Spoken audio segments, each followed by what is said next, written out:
There's no such thing as enough when you're addicted. The more you have, the more you want. Mike Tyson's first manager, who took him when he was a young boy, what he said was, if you're born round, you ain't going to die square. And I think that's right. I think people don't change. They learn to do things differently. There are very, very few mental illnesses that will kill you. One of the things that I see with treating people with eating disorders is your brain, this is my sense that I make of it, the brain turns against you in such a powerful way that you can be 3 stone and still refusing to eat. Now, we can explain some of that with neurotransmitters and reinforcement and reward systems and behavioural habits.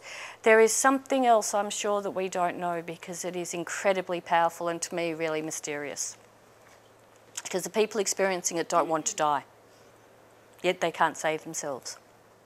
We're taught discomfort is bad, pain is bad, that what we need to be is comfortable 100% of the time. The other thing we're taught is that you look externally to make yourself comfortable.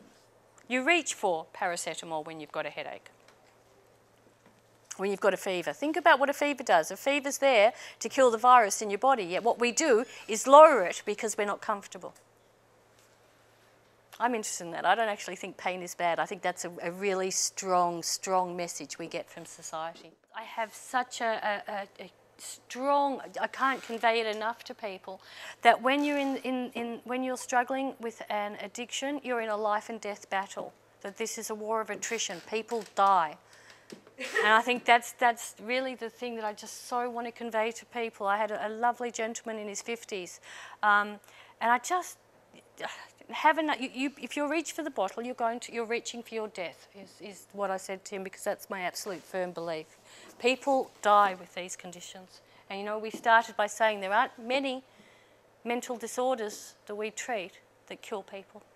People routinely die of these. Once you've developed a dependence on anything, you're in a new world, you're in a different ball game. You cannot dabble, you start where you left off. It's as simple as that. You start where you left off. So people think all the time, I've gone 15 years, I could possibly purge once, you know, I've eaten too much, that won't hurt me. Or I could possibly have a hit or a drink, and you know where they're going to be in a couple of weeks. So that's, I think, one of the things, again, that I'm so desperate to impart to people, is you start where you left off. And it doesn't matter about time, it doesn't matter about the length of time.